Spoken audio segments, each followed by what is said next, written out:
안녕하십니까. 하루의 경제 주식 마무리 경주마 이재용입니다. 오늘 함께할 기수들을 여러분께 소개해 드리겠습니다. 먼저 천만 개미를 대표하는 경주마의 대표 기수를 소개하겠습니다. 방송인 허준 씨, 어서 오세요. 네, 안녕하세요. 허준입니다. 여기 우르르 저기 우르르 가시면서 참 속상하실 텐데 지금 좀 많이 이제 올랐다고 이제 반등됐다고 웃으면서 이제 계시는 분들도 있을 텐데 개미분들은 그렇지 않을 거라고 믿습니다. 제가 그러니까요. 여러분 오늘도 열심히 물어보겠습니다. 네, 허준 씨도 속이 쓰립니다. 냉철한 분석 그리고 핫한 정보들을 짚어주는 정철진 경제평론가입니다. 네, 안녕하십니까. 월요일의 경지마를 함께하는 정철진입니다. 제가 이제 늘 냉철하게 또 자주 삐딱하게 이렇게 많이 소개를 하는데 지금 시장이 안 좋아가지고 또 이게 좀 안 먹히는 것 같아요. 좀 따뜻하게 해야 되는데 그래서 오늘 좀 부드러움도 겸비하면서 한번 이끌어가 보도록 하겠습니다. 네, 기대하겠습니다. 오늘 경주마 특별 게스트인데요. 딱히 소개 안 드려도 될 것 같습니다. 출판계는 물론이고 주식 너튜브까지 그 활동 영역이 워낙에 광범위한 분입니다. 전인구 작가입니다. 어서 오세요. 예, 반갑습니다. 전인구입니다. 예, 열심히 경제를 위해서 활동하고 있는데 오늘 좀 희망적인 이야기를 해보도록 하겠습니다. 아, 그래요? 네. 오늘 아주 복장도 깔끔하게 잘 갖춰 입고 오셨어요. 아, 그럼요. 이제 봄이 왔잖아요.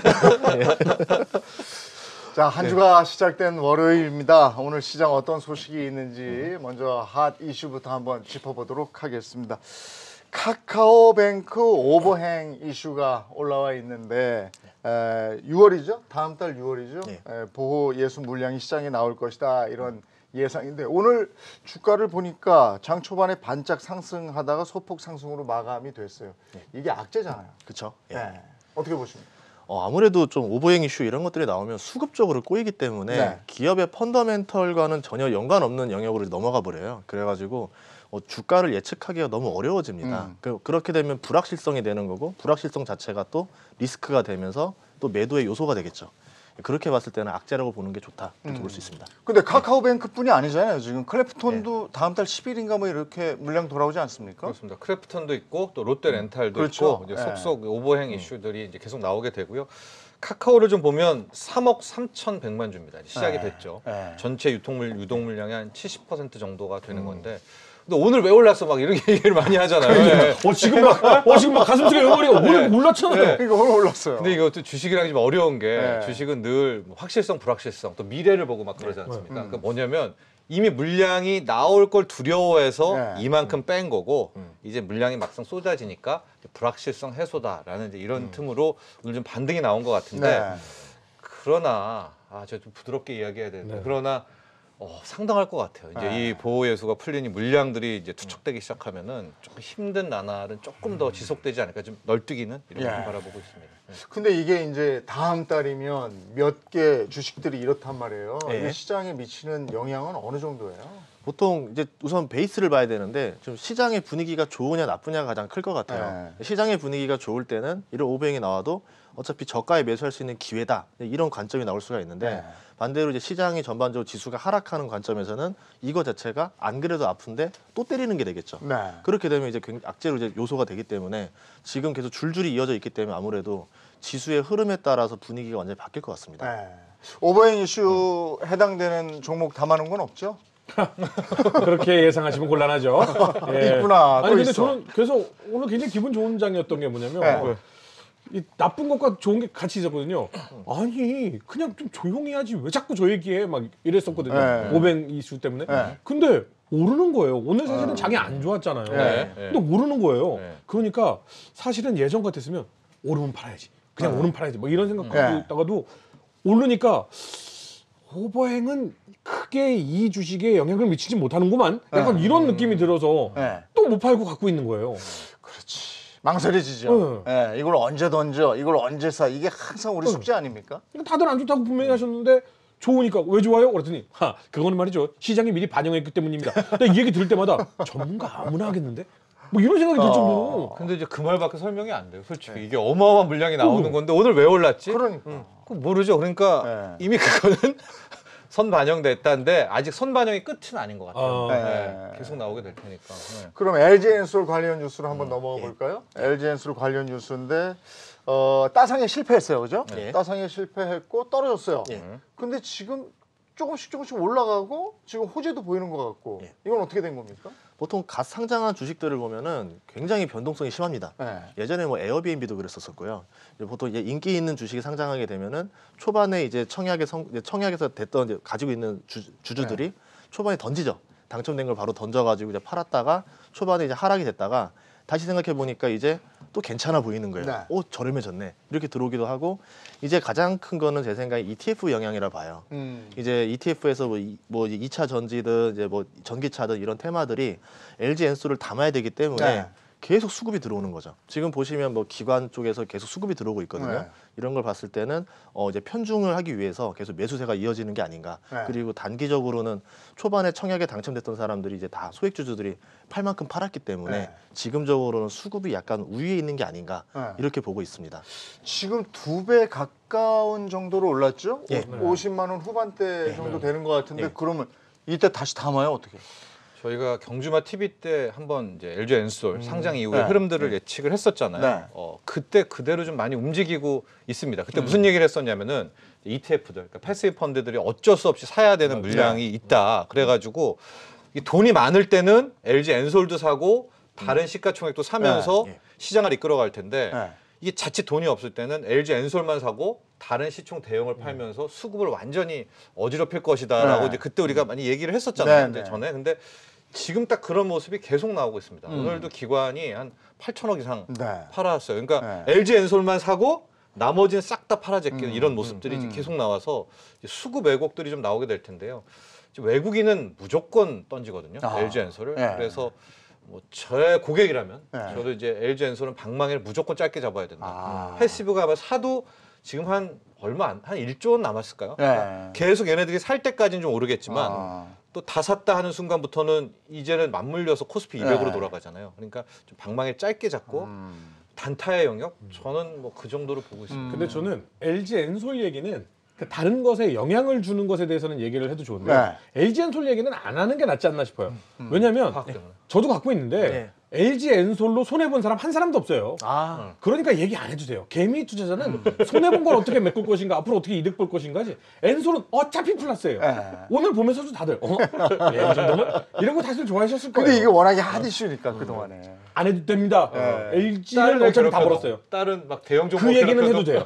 그 얘기는. 그러니까 LG 엔솔 때문에 요건 위험하다. 네. 요런 것들은 들어가도 좋다. 요런 얘기는 해주시면 좋죠. LG 엔솔을 한 줄에도 가지고 있는 분들은 다 이득이 났기 때문에. 어차피 다 이득이에요. 근데 이게 워낙에 시장에 블랙홀 역할을 했기 때문에. 네. 그것 때문에 네. 잃은 게 더 크니까 사실 LG 엔솔에 네. 대해서는 아주 처음 들어오신 분들은 모르겠지만 사실 좋은 이미지를 갖고 있지는 않아요. 네. 그러니까 지금 들어가긴 부담스럽다. 저 같은 경우는 우선 상장하는 주식은 안 건드려요. 네. 6개월 동안은 변동성이 워낙 심하기 때문에 어느 정도 이게 조금 안정화됐을 때 이제 그때 이제 보거든요. 네. 그래서 지금 만약에 제가 이제 뭐 배터리에 대한 전략을 짠다라고 네. 하면은 엔솔 이제 상장 후 6개월 이후부터 좀 그때부터 좀 어느 정도 이제 펀더멘털로 가치를 받을 때 그때 투자하는 게 좋지 않을까 싶고 반대로 방금 말씀하신 대로 이제 다른 주식들을 팔아서 엔솔을 샀기 때문에 상대적으로 좀 많이 하락한 것 중에 하나가 삼성 SDI가 많이 떨어졌어요. 네.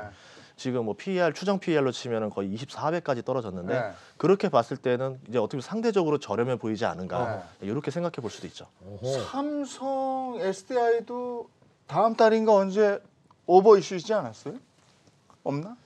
이게 아니었나? 저는 모르겠어요. 네. 다른 주식이었나? 네. 이거 제가 한번 네. 확인을 해봐야 될 것 네. 같고요. LG 엔솔하고 같이 상승세를 유지하고 있는 이제 코로나 관련 주식이잖아요. 아. 이건 어떻습니까? 좀 매력 있게 봅니다. 그러니까 뭐 주식 시장에서 제가 이제 관심 있게 보는 건 뭐냐면 한번 올랐다가 다시 또 시간을 두고 다시 오르는 주식들도 네. 존재하겠지만 그보다 그동안 한 번도 안 올랐다가 갑자기 팡 하고 오르는 주식들이 있거든요. 이런 업종들은 이제 탄력이 튈 때 굉장히 많이 올라요. 네. 그래서 그동안 지금 정체되어 있었던 것들을 많이 보고 있어요. 네. 뭐 지금 뭐 항공주라든가 호텔, 레저 뭐 이런 주식들도 예전에 한번 올랐다가 한동안 지금 한 1년 가까이 침체해 있었다가 다시 튀어오르는 모습이고 네. 의외로 지금 저는 어떤 걸 보고 있냐면 식료품, 음료 이런 쪽이 지금 다시 튀어오르는 걸 봤어요. 네. 이제 맥주라든가 이런 걸 보면서 이쪽은 그동안 오르지 않았었다가 네. 이제서 처음 오르는 거기 때문에 탄력적으로 보면 그런 쪽 섹터가 더 낫지 않을까 이렇게 보고 있습니다. 위드 코로나에 이제 다시 사람들이 모이고 맥주 한잔 할 수 있다 이런 분위기인가요? 예, 아무래도 이제 뭐 맥주 같은 경우는 조금 더 모임이 있을 때 많이 먹게 네. 되죠. 뭐 소주도 마찬가지일 거고 음료수도 마찬가지고 야외 활동이 늘어나고 식당 출입이 자유로워지면은 음료수 소비도 더 늘어나거든요. 네. 그래서 이것도 글로벌 섹터적으로 보는 것도 좋지 않을까 싶습니다. 위드 코로나 관련주들 어떤 걸 눈여겨보면 좋을까요? 저는 위드 코로나 하면 여행주도 많이 네. 언급이 되지 않습니까? 네. 하고 방금 우리 소장님이 얘기했던 이제 식음료도 같이 언급이 되고는 하는데 저는 솔직히 위드 코로나에서 여행은 좀 많이 빼는 편입니다. 왜냐하면 결과적으로 네. 이게 인플레이션과 맞물리는 상황이 되기 때문에 네. 여행이라는 것은 좀 넉넉할 때 떠나는 경우가 많거든요. 네. 그러니까 저는 오히려 식음료가 훨씬 더 낫고 아. 식음료를 리오프닝으로 그러니까 이 위드 코로나로 넣어도 되지만 네. 고물가죠. 그러니까 우리가 뭐 인플레이션. 인플레이션 관련주로 저는 아. 많이 편입을 넣어서 예. 그런 쪽으로 좀 주목해 보면 예. 어떨까라고 해서 저는 만약에 이제 위드 코로나 뭐 이렇게 얘기를 한다면 어. 여행주보다는 차라리 아예 이 인플레까지 양수겸장인 예. 이제 식음료 쪽을 훨씬 더 높게 보고 있습니다. 그러니까 우리가 위드 코로나만 지금 생각할 수 있는 상황이 아니잖아요. 예. 솔직히 예. 물가도 봐야 되고 유가도 봐야 되고 지정학적 이슈에 금리 인상에 볼 게 많아요. 예. 그렇다면 지금 상황에서도 그런 걸 다 포함했어도 식음료는 담아둘 필요가 있는 거예요? 예, 식음료도 괜찮고 저도 이제 그 아까 말한 것 중에 또 하나 뭐가 있냐면 네. 여행주 중에서도 저 항공주는 그렇게 별로 안 좋게 보는 것 중에 하나인데 네. 코로나 이후에도 항공기 대수가 별로 줄지가 않았어요. 네. 예, 구조 조정이 돼서 공급이 확 줄어야지만 나중에 수요가 터졌을 때 공급이 딸리고 수요가 터지면서 가격 인상이 되는 건데 네. 항공기 같은 경우는 제대로 줄이질 못했습니다. 그냥 그대로 다 보유한 상태라서 뭐 아니면 수요가 터졌다 하더라도 그거를 이제 다 어느 정도 채울 수가 있어서 네. 항공 좌석료 인상으로 좀 가기 어렵지 않을까 이렇게 보고 있고요. 네. 반면에 호텔 같은 경우는 네. 이제 뭐 서울 시내에 있는 호텔권들을 보면 많이 사라졌습니다. 네. 많이 좀 줄었어요, 공급이. 그런 상태에서 이제 리오프닝이 되고 관광객들이 들어왔을 때는 이제 공급은 줄었고 수요가 다시 터지게 되면은 그때는 이제 가격 인상이 되지 않을까. 네. 그래서 저도 이제 뭐 서울에 촬영이 몇 번 있어가지고 한 달에 한 2번 정도는 일부러 서울의 호텔에서 잠을 자보고 네. 있는데 1년 전 대비 확실히 호텔 가격이 좀 평단가가 올라왔습니다. 이제 이번에 관광이 다시 이제 다시 재개되게 되면은 그때는 이제 가격이 옛날보다 훨씬 더 올라가지 않을까 네. 이렇게 보고 있습니다. 호텔 면세점 해서 대표적으로 신라호텔 오늘은 좀 떨어진 것 같은데요? 아, 근데 호텔 신라가 이 그동안 좀 튀어오르긴 했어요. 네. 근데 튀어올라도 한참 떨어져 있는 상태라서 저는 뭐 주주기 때문에 잘 아는데 근데 이제 제가 이해가 가지 않는 건 그런 거였거든요. 그러니까 대한항공은요 생각보다 안 떨어졌어요. 네. 화물 수입. 네, 화물 수입이 있어가지고 네. 안 떨어졌고 네. 또 여행주들도 보면 네. 하나투어라든지 이런 것들 보면 생각보다 네. 저는 코로나가 있는데 이 정도라고라는 네. 생각이 들어요.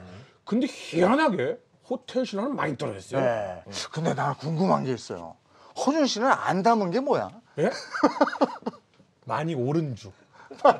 그거 물어보면 안 남았어요. 아, 그럼 그리고 이제 식음료도 지금 얘기하셨지만 예. 사실 전문가분들이 오셔가지고 올해 초부터 많이 얘기했던 게 뭐냐면 뭐 건설, 조선, 자동차, 뭐 에너지, 화학, 네. 뭐 그 다음에 식료 이렇게 얘기하셨거든요. 희한한 건요. 네. 제가 산 것들만 안 오르고요.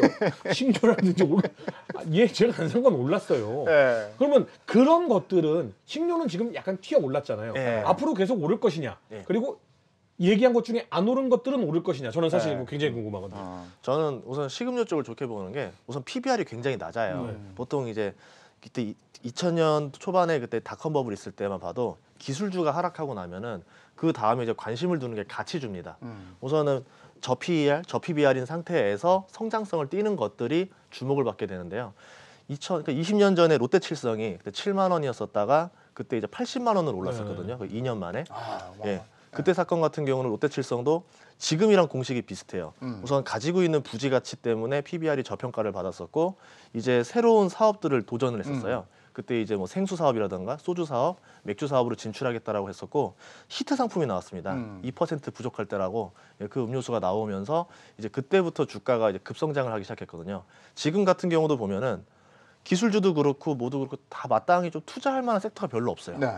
그런 상황에서 확실하게 저평가를 보여주는 상태에서 고성장을 보여줄 수 있느냐인데 최근에 그 밀키스라는 제품이 네. 러시아에서는 이미 벌써 국민 음료가 됐고요. 네. 그리고 지금 중국에서 30년 만에 최대 매출을 일으켰습니다. 그렇더라고요. 그리고 오늘 실적 발표가 나왔는데 영업이익이 작년 대비 87% 상승하는 걸 보여줬었거든요. 그러면 저퍼, 저 PBR, 여기서 고성장, 히트 상품, 해외 수출 이런 여력들을 보여주면서 네. 이제 다르게 재평가가 되는 거죠.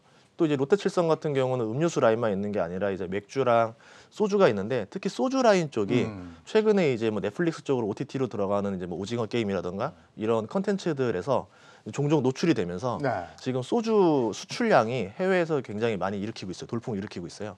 그래서 이제 소주에서도 성장성을 찾아갔기 때문에 그동안 내수라는 데서 갇혀 있었던 게 해외로 뿜어져 나가는구나. 이렇게 되면 성장주를 인식을 하거든요. 네. 그때는 이제 많이 튀어오를 수도 있다라는 거죠. 지금 상태는 싸요? 지금도 PBR이 실제로 그 서초부지가 강남 서초부지가 지금 평당가 계산하면 2조 정도가 나오는데요. 시가총액이 1조 5천억 이하입니다. 네. 그럼 땅만 팔아도 시가총액을 벌써 이제 커버할 수 있다라는 거죠. 식음료 관련 회사는 어쩜 그렇게 시내 요지에 예. 그렇게 그 창고들이 막 있었어요. 맞아요. 예. 네. 아무래도 이제 원료의 무게가 크다 보니까 멀리 못 갔구나. 예, 이제 사 와서 여기서 제조를 해서 가까운 데로 공급하는 게 그게 운송비를 호재가 절감할 됐네. 수 있었죠. 예. 그죠? 예. 아까 항공주 말씀 잠깐 했는데 항공주는 유가하고 뗄래야 뗄 수 없잖아요. 네. 예. 그래서 좀 무겁다고 보시는 거예요? 우선 제가 말했던 건 이제 어느 정도 업황이 안 좋았을 때는 구조 조정이 되면서 좀 이제 망할 기업은 망하고 살아남을 기업이 살아남으면서 공급이 줄어야 되는데 네. 이 공급이 줄지 않았다라는 게 최대 악재로 봤고요. 예전 같은 경우는 이제 만석에 꽉꽉 채워서 이제 항공기가 왔다 갔다 했다고 하면은 이제 코로나가 뭐 위드 코로나가 되든 종료가 되든 간에 네. 그래도 한동안 사람들이 이제 꽉꽉 다 타서 막 10시간, 12시간씩 가기가 좀 어렵지 않겠는가. 보통 기내식도 한 2번 정도 먹거든요. 장거리 같은 경우는. 그럼 다 같이 마스크를 내리고 기내식을 먹을 수 있을까에 대해서는 아직은 좀 사람들이 좀 걱정하지 않을까. 아직은 아니다. 예, 그래서 옛날 같은 매출이 나올 수 있을까에 대해서는 약간 의문이 있습니다. 그럼 여기서 이제 자연스럽게 우리가 그동안 계속 얘기했던 국제 유가 얘기는 안 할 수가 없는데요. 계속 치솟고 있어요. 기름값이 얼마 정도까지 가리라고 예상하세요? 정철치 평론가 어떠세요? 그러니까 저는 한 50달러 이때부터 얘기를 했지만요. 네. 저는 원유의 시대, 석유의 시대가 이제 끝나간다고 보고 있습니다. 그러니까 정성적으로 말씀을 드리면 네. 우리가 어떤 하나의 인생도 그렇고 주식도 그렇고 죽을 때는 이제 쌍봉을 찍고 죽잖아요. 네. 아하. 그 인생에도 두 번의 기회를 있고 그걸 이제 살리면은 추세 타고 가는 거고 네. 못 치면 죽게 되는 건데 원유라는 것이 이제 좋든 싫든 마지막을 향해 가고 있는 것 같아요. 기름의 종말? 예, 예. 석유의 종말이고 다시 석유의 종말. 그 이슬람 때 검은 물로 이제 돌아가는 그 과정이기 때문에 그렇다면 진짜 정성적으로 말씀드려서 전고점이 언제였느냐? 그때가 2009년 이때였었죠. 예. 140달러 WTI 기준입니다. 그래, 그걸 본 것 같아요. 예. 140달러. 그렇다면 거기 언저리를 또 한 번으로 가야 되지 않느냐? 그러면 120 이 언저리. 그래요? 그런 식으로 쌍봉을 찍고 이제 유가가 흐트러지어야 되지 야, 않느냐라고 우리 보고 있기 지난주에 때문에 100달러 넘을 거예요. 뭐 이런 얘기 했는데 120, 2008, 9년에 140까지 나온단 말이에요. 그래서 140 거기 이제 시내 영역이니까 거기까지는 감히 네. 말씀 못 드리지만은 적어도 그 근방까지는 가야 그 정도 간다. 차트상으로든 아주 정성적인 해석으로도 이제는 석유가 이제 시세를 당하는구나. 얘는 이제 가는구나라고 볼 수 있지 않을까 이렇게 먼저 이렇게 운을 떼고 싶습니다. 어쨌든 석유의 종말론까지 나왔는데 어이구 120, 140 얘기 나오니까 무서워요. 어떻게 보세요? 저도 100달러까지는 넘을 거라고 이제 예상을 네. 했었는데요. 이제 그 이상부터 되면은 이제부터는 조금 수급의 영역이긴 해요. 네. 뭐냐면 왜 그랬냐면 100달러까지 갈 수 있었다 생각했던 이유 중에 하나가 구조적인 문제가 있습니다. 보통 유가가 오르면은 증산을 하면 되는데 증산을 할 수 없도록 이제 바이든 정부가 들어오면서 막혔어요. 네. 국유지는 신규 채굴이 안 된다 이렇게 되고 채굴을 할 때는 리스크가 있는데 투자은행이 투자를 해줘서 이제 그 돈으로 시추를 들어가야 되는데 투자은행도 ESG 등급 때문에 투자를 막아버렸습니다. 그러면 이제 신규 채굴을 하고 싶어도 기업들이 할 수가 없는 상황인 거죠. 네. 보통 이제 ESG 등급에 대해서 영향을 많이 받는 상장 기업들은 지금 이제 신규 채굴을 할 수가 없는 상황인 거고 보통 가족급으로 가족 기업 석유를 채굴할 수 있는 가족 기업들은 이때다 싶어서 지금 증산을 막 늘리고 있습니다. 네. 그렇기 때문에 이제 증산을 하고 싶어도 규제로 인해서 공급을 늘릴 수가 없는 상황인 거고 수요는 계속 늘어나고 있었고요. 이런 상황을 보면 유가는 앞으로 오를 수밖에 없지 않을까 이렇게 예상을 했었던 거죠. 지금 마이너스 달러에서 이렇게 100달러 가까이 온 게 얼마 만이죠? 거의 2년 만이죠. 마이너스 37달러. 그러니까 그날 새벽이 정말 기억이 생생하고요. 네. 네. 그때 이제 원유 선물을 하시는 분들이 많으시니까 보통 우리가 끝은 0달러라고 생각을 네, 하지 않습니까? 네. 그날 제가 날짜는 정확히 기억 안 나니까 네. 이제 석유가 막 떨어지니까 막 네. 8불, 9불, 5불 하니까 이거는 진짜 앉아서 먹는 거다. 음. 그 롱 포지션으로 들어갔던 분들이 굉장히 많았었어요. 네. 근데 그게 0을 찍더니 마이너스까지 갔죠. 마이너스로 가서 네. 아마 시중 증권사의 어떤 그 HTS는 마이너스를 주문을 네. 못 내요. 맞아요. 그러니까 이게 롱을 잡고도 네. 이거 환배 못 하니까 네. 그걸 다 맞고 막 나중에 소송 걸고 막 그랬던 게 있었는데 그때 찍었던 게 아마 마이너스 37달러였었고요. 그때는 거기에 투자했던 분들 막 울고 막 그랬단 말이에요. 그렇죠. 네. 근데 지금은 유가가 이제 3주 연속 오르고 계속해서 100달러 넘는 신호가 나오고 이럴 때는 시장에서는 뭘 해야 됩니까? 어떻게 해야 됩니까? 투자로 접근하신다면은 저는 선물은 절대 권하고 싶지는 않고요. 네. ETF, 원유 ETF를 원유 ETF. 접근할 수가 있을 것 같은데 원유도 또 이게 말씀드리기가 조심스러운 게 이게 이제 선물을 추종하고 있기 네. 때문에 큰 손은 항상 존재하고 네. 있고요. 우리가 지금 막 100달러, 110달러, 120달러 부르면 네. 좀 뒤늦게 어마어마한 이제 롱 포지션이 또 달려들 겁니다. 그럼 거기에 또 때려요. 야, 그럼 이제 막 그 95 원저리에서 한번 쭉 또 뭐 80달러를 가게 되면 그때는 또 막 경주마 TV에 오셔서 왜 그때 120달러 간다고 하셨죠? 그러니까 이게 무섭더라고요. 네, 그러다가 또 그 세력을 다 또 죽이면 또 네. 가고. 그러니까 이게 항상 현물이 아니라 선물 거래를 하는 경우에는 그 큰 손의 이 장난질이 심하기 때문에 네. 저는 그냥 그 유가를 투자한다면 따박따박 뭐 네. 일주일 월요일마다 30만 원씩 원유 ETF를 뭐 매번 산다고 이런 기계적으로 그냥 접근하는 것이 그러니까 전체적으로 포트에서 한 15, 20%그 정도의 접근이 가장 좋지 않나. 왜냐면 이제 너무 욕망을 갖게 되고 들어가는 순간 들어옵니다. 또 이 세력이. 아니, 네. 지난해 말에 저희 저 프로그램에서 다른 프로그램이었는데 거기서 50달러쯤 됐을 때인가요? 그렇죠. 네. 정철진 평론가가 그 해외 정유사 얘기를 하면서 그거 좀 투자 좀 해봐요 이랬었는데 꼭 그런 말은 안 들어. 그때 말을 들었으면 일단 해외 그러면 나는 좀 어려운데 네. 이게 많고 사실은 지금 1000만 주식 하시는 분 중에 네. 원유 선물에 대해서 할 줄 알고 직접 하는 사람은요 네. 제가 봤을 때 10만 명도 안 돼요. 그러니까 지금 중요한 거는 뭐냐면 원유가 올라서 이것이 우리 주식에 어떤 영향을 미치느냐 이건데 저는 그때 당시에 원유 뭐 영원 밑으로 떨어졌을 때 엄청 막 난리 났을 때 왜 저 얘기를 하고 있는 건지 모르겠고 저게 만약에 플러스로 전환됐을 때 우리 한국 투자자들은 어떻게 하면 좋을까 이 얘기 좀 해줬으면 좋겠는데 얘기를 안 하더라고요. 근데 우리나라 정유사들은 그렇게 오르는 것 같지 않던데요? 그러니까 여기서 진짜 답답함이 네. 나오죠. 네. 네. 우리 선생님이 예. 그러니까 스프레드 마진이 뭐 줄어드는 것도 아니에요. 늘어나고 네. 있어요. 네. 그래서 돈도 잘 벌고 다 되는데 이게 저도 왜 안 오를까 봤을 때 어떻게 보면은 우리나라에서 정유사라고 이제 투자할 수 있는 데라고 하면 S-오일 하나밖에 없거든요. 뭐 GS 같은 경우는 지주사가 되는 거고 네. 그러니까 S-오일 같은 경우도 저희가 예전에 한번 당했던 적이 있습니다. 원래 고배당주로 유명했던 주식이었는데 이제 대한항공이랑 아람코랑 이제 지분이 서로 공동 운영을 하다가 이게 다 아람코로 넘어가면서 네. 아람코가 이제 대대적인 투자를 했죠. 네. 그러면서 이제 배당 컷을 해버렸어요. 그래가지고 아무리 봐도 사람들이 좀 그때에 대한 좀 우려를 하는 게 아닌가. 왜냐하면 코로나 전에 아람코가 한 번 더 2차적으로 대대적인 투자를 한 번 더 한다 했었거든요. 네. 그러다 이제 코로나가 와서 취소가 됐기 때문에 이 이익을 가지고 뭐 배당을 주거나 하는 게 아니라 또 대대적인 투자를 한 번 더 하지 않을까. 뭐 이런 우려들을 하는 게 아닌가. 이렇게도 생각해 봅니다. 네. 근데 지금 이제 정유 그 얘기가 제가 이제 그 재작년에 이제 정유 가격 그 원유 가격 엄청 떨어졌을 때 무슨 얘기가 있었냐면요. 100달러 그 전에 막 100달러 얘기 네. 막 하고 그랬었어요. 네. 무슨 얘기가 있었냐면 미국의 어마어마한 쉘가스 이 쉘 기름은 네. 이 마지노선이라는 게 있는데 그것이 80, 90일 넘어가면 얘네들이 돈을 벌 수 있기 때문에 엄청 캔다. 그러면 따로 저 중동이나 여기서 아주 그냥 기름 가졌다고 잘난 척하는 것들 안 뽑아도 저기서 뽑아줄 거다. 그렇다고 그랬어. 그런데 왜 지금은 또 120일 간다는 거예요?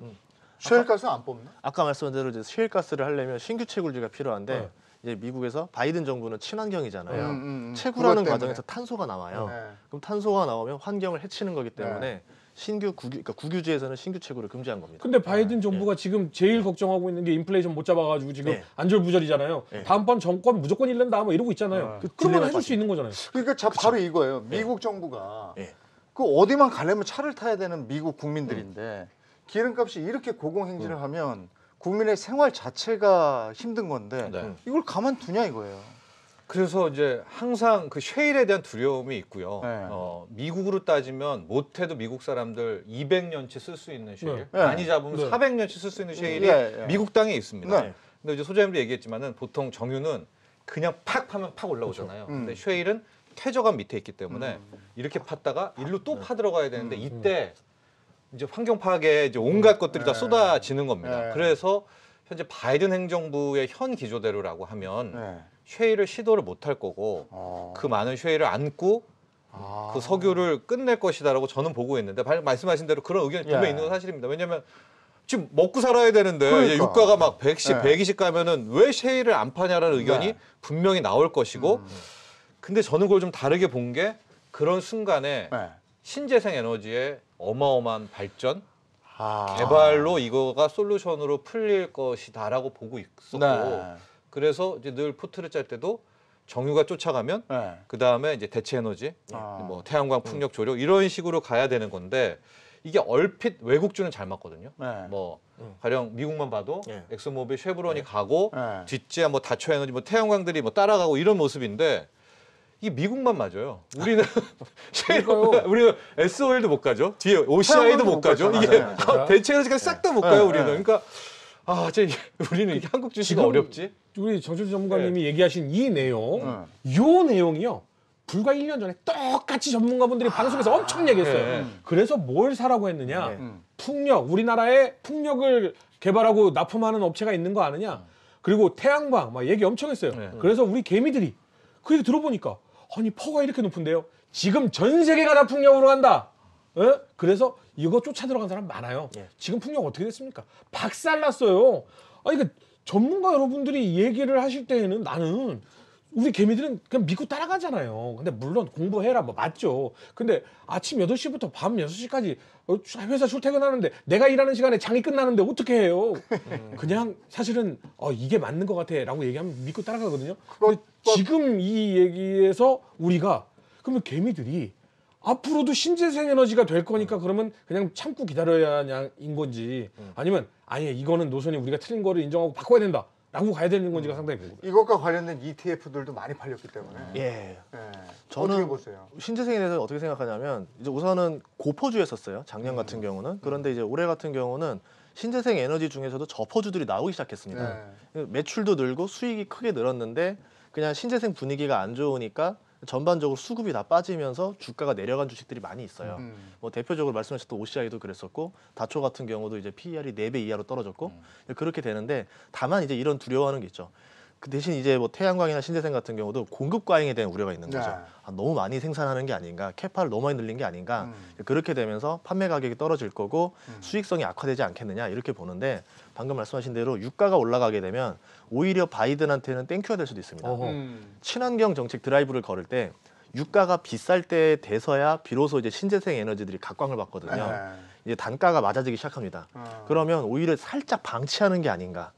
그렇게 볼 수도 있죠. 그럼 말씀하신 대로 그렇게 됐을 때는 태양광이라든가 이제 풍력 이런 뭐 신재생 에너지들이 아무래도 좀 더 이제 각광받지 않을까 보고 있고. 그러면 시험 범위 한번 줄이겠습니다. 네. 그러면 저희가 한국 주식 하는 사람들이 아무리 서학개미가 많아도 한국 주식이 주로 많이 하시니까 맞아요. 네. 그럼 검색을 태양광 풍력 네. 검색하셔서 거기 종목들 보고 네. 그 중에서 저 PBR 저퍼? 네. 저퍼주들을 기준으로 이 영업이익이 4분기에 어떻게 나느냐 요거를 보면은 시험 범위가 어느 정도 맞습니까?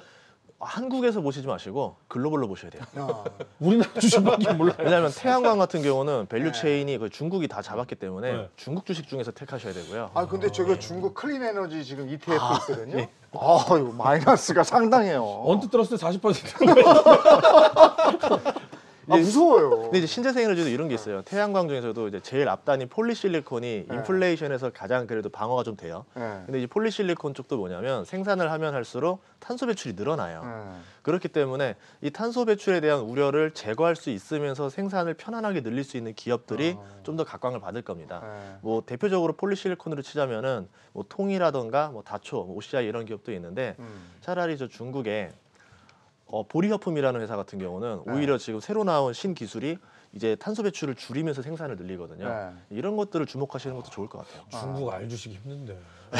맞아요. 근데 저도 이제 꽤 국내 정유 네. 재생에너지를 많이 좀 밀다가 이게 너무 시세가 안 나오니까 정유는 그냥 엑스모빌 쉐보론으로 미국 주식으로 가고 이제 재생태양광은 본고장인 중국으로 가고 근데도 아쉬움은 솔직히 남아요. 왜 우리의 정유, 우리의 재성에너지 왜 이렇게 못 갈까 하고 실적 뭐 PBR 그게 하나도 안 맞아 떨어지고 오히려 그런 가능성이 있는 순간에 어마어마한 공매도가 그냥 들어와요. 신기할 정도로 가능성이 없을 때 안 들어옵니다.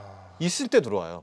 그러니까 그런 것들이 굉장히 아쉽죠. 폴리 그 얘기하시니까 또 어떤 전문가님이 예전에 CJ 제일제당에서 그쪽 연구 많이 투자하고 성과를 내고 있다 뭐 이런 얘기 저 들었었거든요. 친환경 플라스틱 쪽 아닐까요? 네, 친환경 PH. 플라스틱. 그래서 요즘에 많이 올랐어요. CJ 제일제당은 식음료에서 접근해야 되지 않나요? 예. 근데 그 친환경을 한다고 그러더라고요. 어. 친환경 플라스틱이라고 해서 이제 pH라고 해서 이제 효소를 미생물을 발효해 가지고 이제 플라스틱 만들어내는 방식이 있는데 그렇게 되면은 우리가 뭐 분리수거나 이런 거 하지 않아도 알아서 이제 흙이나 바닷물에서 용해가 되거든요.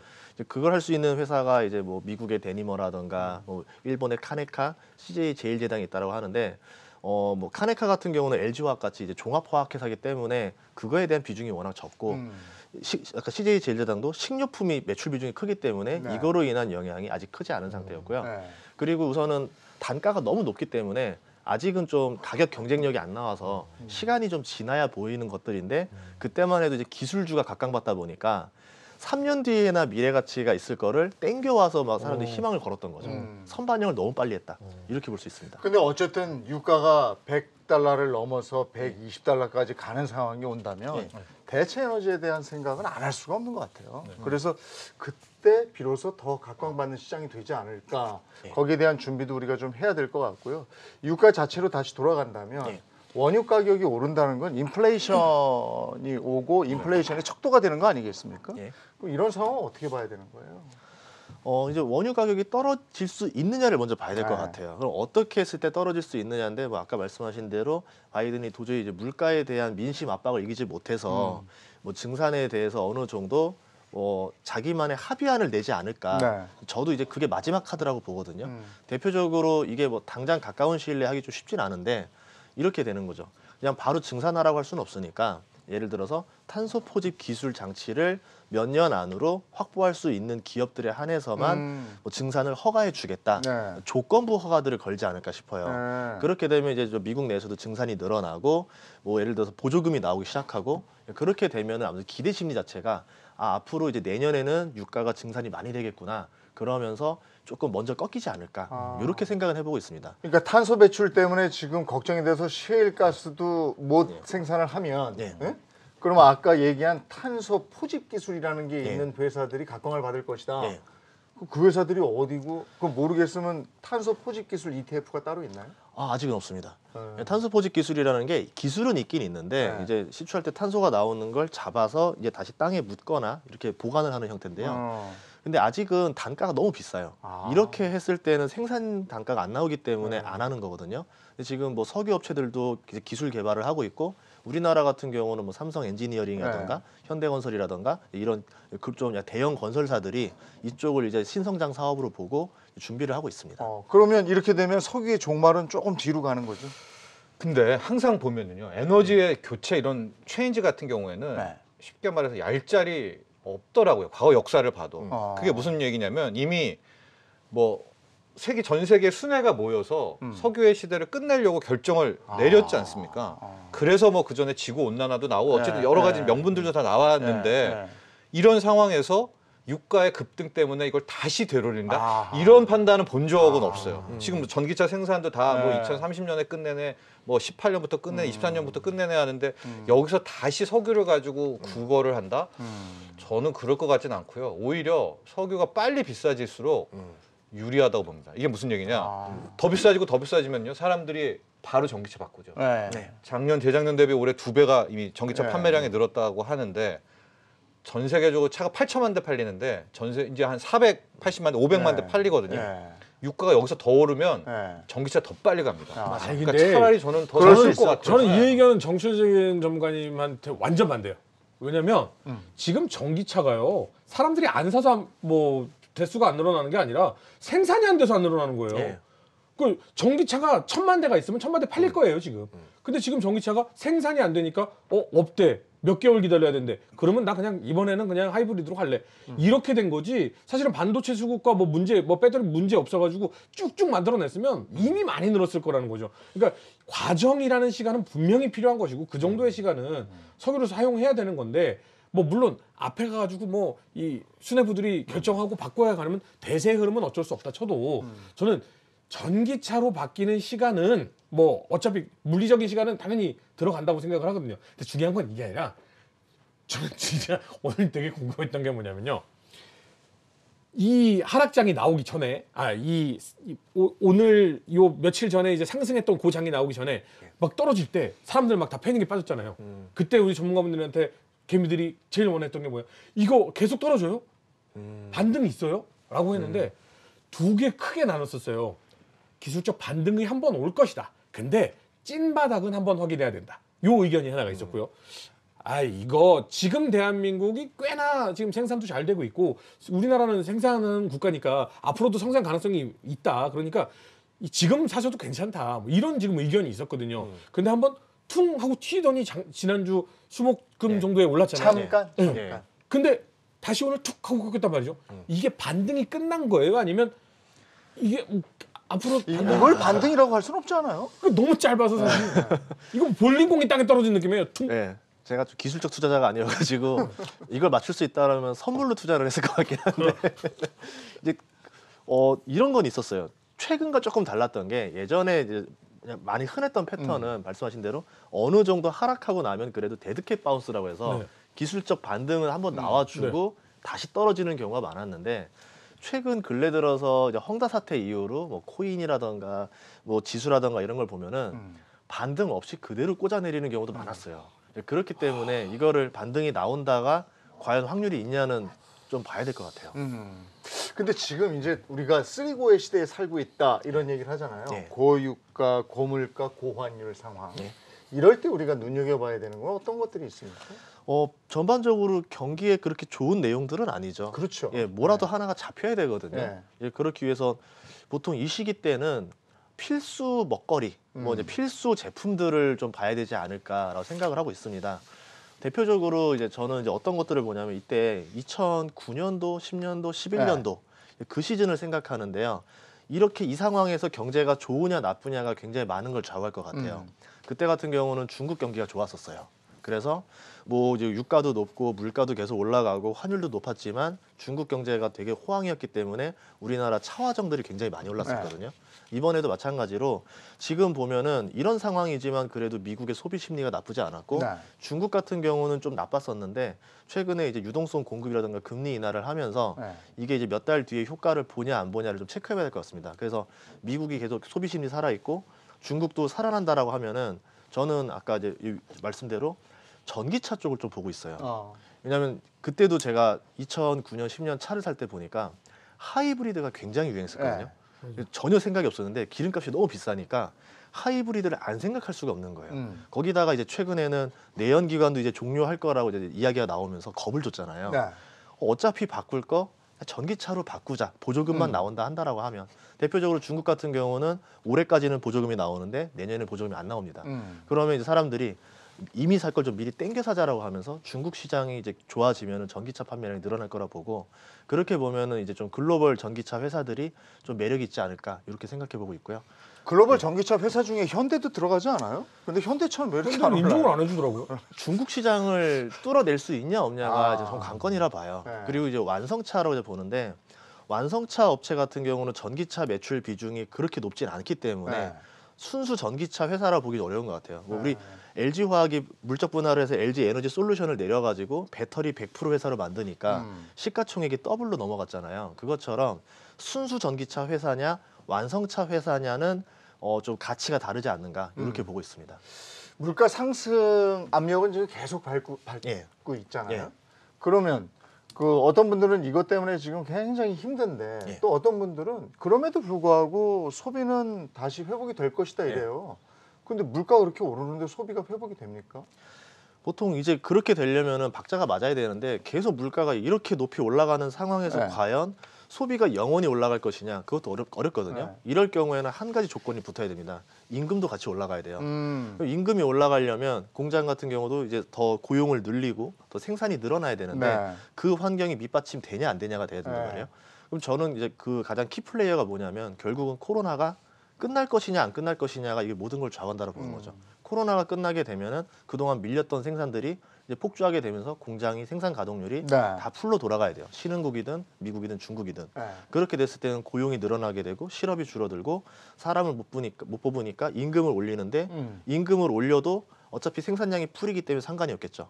그러면 물가가 지속되고 뭐 환율이 올라가고 이런다 하더라도 어느 정도 견뎌낼 수 있지 않을까. 그래서 한 1, 2년 정도는 좀 호황이 오지 않을까 이렇게 보고 있습니다. 저는 그게 무섭더라고요. 사실은 물가가 계속해서 오른다고 생각하면 오늘 사는 게 낫잖아요. 그래서 그냥 반짝 막 쓰는 거예요. 내일 더 오르니까 오늘 사는 거지. 네. 이제 교과서에 뭐 인플레이션에 그런 네, 게 네, 있죠. 네, 네. 그런데 이런 건 무서운 거 아니에요? 근데 현실에서는 잘 안 맞는 것 같더라고요. 아. 게다가 또 하나 임금이 올라야 된다고 하는데 현실에서는 가장 안 오르는 게 임금입니다. 맞아요. 미국은 좀 올랐지만 그게 인플레이션의 역설이고 두 번째 우리가 교과서대로 인플레이션이 안 맞는 건 네. 지금 빚입니다. 아, 비. 우리가 교과서에서 그러니까 뭐 그런 거 어릴 때 배우잖아요. 술 네. 맨날 먹고 네. 술병을 쌓아둔 사람이 인플레이션이 왔더니 술병 팔아가지고 떼부자가 되고 열심히 저축한 사람 바보가 되고 막 네. 그렇게 됐는데 그거는 책에 나온 거고 네. 저는 가장 걱정되는 게 네. 부채, 이 빚이고요. 네. 분명히 코로나가 풀리고 오미크론 이제 해서 이제 다 쏟아져 나왔을 때 첫 네. 번째로 도래할 게 저는 빚 청구서라고 보거든요. 아. 지금 자영업자 부채 880조인데 네. 여기서부터 이제 3월까지가 이제 유예잖아요. 네. 예, 원리금 유예, 이자 유예인데 이제 4월부터 이분들에게 빚 청구서를 준다. 그러면 글쎄요, 그분들이 우리나라 600만 명이면 가족 포함해서 한 1000만 네. 명을 차지하는데 이분들 소비 못 하고요. 나머지들도 막혀 있을 텐데 네. 저는 솔직히 그래서 좀 요번에 나오는 인플레이션이 원래 인플레이션은 실은 주가도 명목 가치를 네. 뛰어오르는 그런 효과도 있긴 하지만 자칫 바로 스택으로 갈 가능성도 분명히 있다. 있습니다. 네, 그래서 그건 더 무서운 거예요. 국채금리 10년물 뭐 나중에 또 기회가 되면 얘기하겠지만 네, 저는 네. 지금 막 10년물 금리 오른다 해서 네. 두려워하는데 네. 저는 떨어질 걸 걱정해야 되지 않을까 그런 생각을 합니다. 오히려 역설적으로요. 이거 뭐 다다음 단계이긴 한데 그래서 저는 좀 인플레를 그렇게 반겨하지는 않는 편이에요. 그게 올해 안에 온다?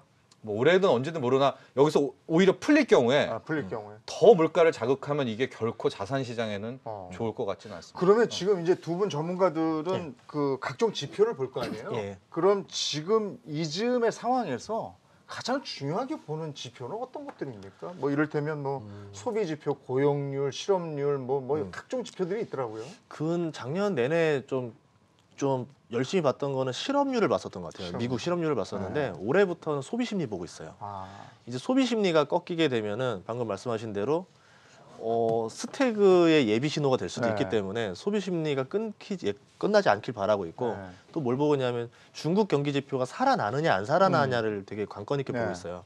만약에 중국 경기가 살아나게 되면은 예전에 이런 경우가 있었습니다. 기준금리를 올리는데 네. 시장 금리가 안 올라가요. 네.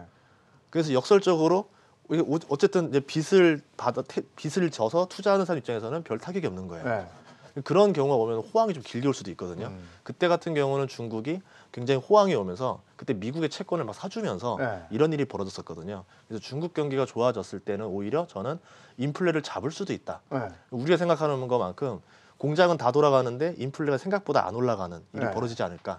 이렇게 상상도 해봤습니다. 지금 소비 심리의 중국 시장을 눈여겨 보신다고 그랬는데 저는 사실은 동계올림픽 시작되면 중국이 돌아갈 줄 알았어요.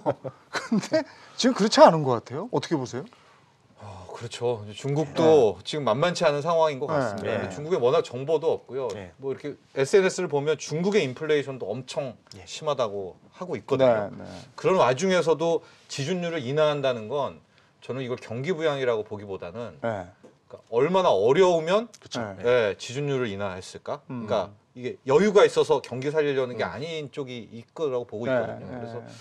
저는 뭐 중국 쪽에 현재로서는 그렇게 큰 기대는 하지 않고 있고요. 네. 그러니까 지표로 저는 10년물 금리가 네. 미국 국채 10년물 금리가 오히려 오르는 게 네. 기술주는 힘들어도 그게 납니다.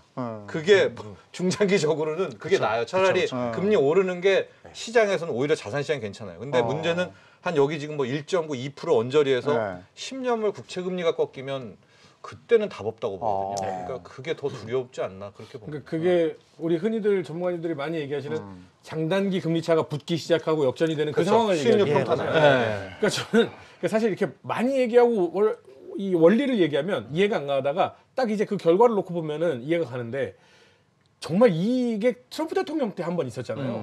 예. 그러면서 그때 배웠는데 원래는 오래 빌리는 돈이 이자가 당연히 많이 줘야 되는데 오래 빌리는 돈의 이자가 떨어지고 짧게 빌리는 돈의 이자가 오히려 높아지는 그 상황에 대해서 이게 붙으면 이건 진짜 위험 신호다.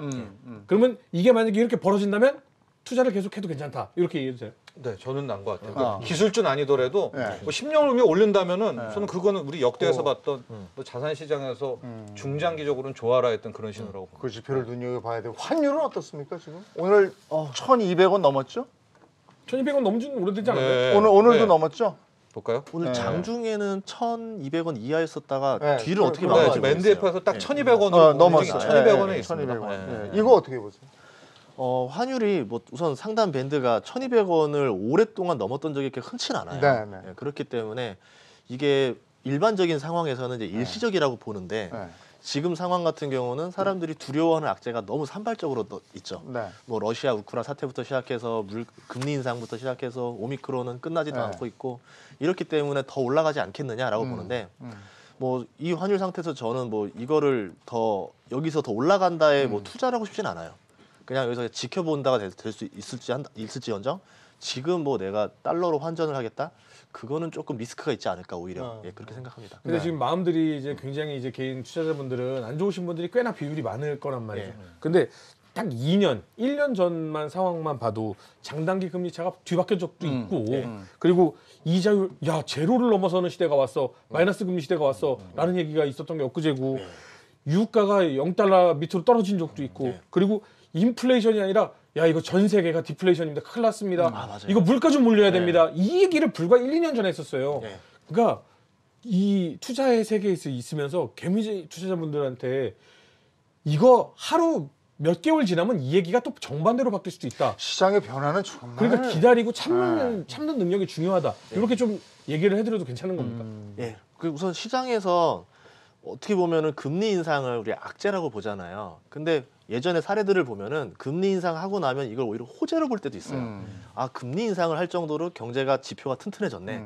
이렇게 되면 또 호재가 되면서 증시가 올라가요. 네. 그러니까 거시경제 지표들은 결국은 해석하기 나름이 되는데 우리가 말하는 이제 선반영이든 뭐 실망감이든 뭐 악재 해소든 간에 결국은 이제 그 대형 투자자들이 어떻게 이거를 해석하느냐에 따라서 달라집니다. 근데 저는 이제 그런 걸 보지 말고 우리가 봐야 되는 거는 지금 이게 저렴한 가격이냐 비싼 가격이냐를 보는 게 훨씬 낫다라는 네. 거죠. 뭐 아까 허준 씨가 그 얘기 했잖아요. 그러니까 이게 허준 씨도 지난주 금요일에 좀 더 들어갔대요. 좀 더 아니라 남은 돈 다 털었어요. 남은 거 다 털었어요. 저 이제 더 이상 지금 들어갈 것도 없어요. 허준 씨 같은 입장이 있을 거란 말이에요. 있죠. 네. 과연 기술적인 반등이 언제 오는 거며 지금 들어가는 게 과연 잘 들어가는 것이냐 이 시장 분위기는 어떻게 판단을 해야 되느냐 이걸 지금 간절히 원하실 거란 말이에요.